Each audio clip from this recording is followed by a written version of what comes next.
Birthdays అంటే పిల్లల దృష్టిలో గిఫ్ట్స్, చాక్లెట్స్, కేక్స్, కొత్త బట్టలు ఇవే కదా. బట్ మనకి మాత్రం వాళ్ళు పుట్టిన దగ్గర నుండి ఎంత ఎదిగిపోయారో అని మురిసిపోయే రోజు. ఆగస్ట్ 15న మా పెద్దోడి పుట్టినరోజు. ఉదయాన్నే లేచి రెడీ అయ్యి స్కూల్లో ప్రోగ్రామ్స్కి వెళ్ళాము. జెండా వందనం, మార్చ్ పాస్ట్, డ్యాన్స్ పూర్తయ్యాక ఇంటికి రాగానే కేక్స్ బేక్ చేయడం మొదలుపెట్టాము. ఈసారి ఏం కేక్ కావాలి నానా అని ఒక వారం ముందు అడిగితే, ఈసారి క్రీమ్ కేక్ వద్దు నానా, మార్బుల్ కేక్ చేయడం మనకి కుదురుతుందా అని అడిగాడు. ఎందుకు చేయలేము, చేసేద్దాం అన్నాము. 4 కేక్స్ చేయడానికి సుమారు 5 గంటల సమయం పట్టింది. But totally worth it. Vanilla and chocolate flavours రెండూ కలిసేసరికి మ్యారేజ్ మేడ్ ఇన్ హెవెన్ అంటారు కదా, అలా అనిపించింది. డీటెయిల్డ్ రెసిపీ మరోసారి చెప్తాను.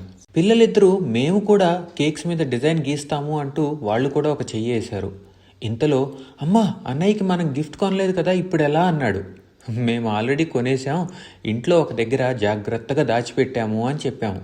ఇక కేక్స్ చేయడం దగ్గర నుండి మాయమైపోయి ఇల్లంతా వెతకడం మొదలుపెట్టారు. చివరికి ఎక్కడున్నాయో కనిపెట్టారు. ఈసారి చిన్నోడికి సిజిల్ అని ఒక బొమ్మ, పెద్దోడికి బ్యాటిల్ షిప్ అని ఇంకో బొమ్మ కొన్నాము. అలానే వాటితో పాటు history, oceans, transport, biology, chemistry ఇంకా ఫిజిక్స్కి సంబంధించిన ఎన్సైక్లోపీడియాస్ అమెజాన్లో ఆఫర్లో ఉంటే కొన్నాము.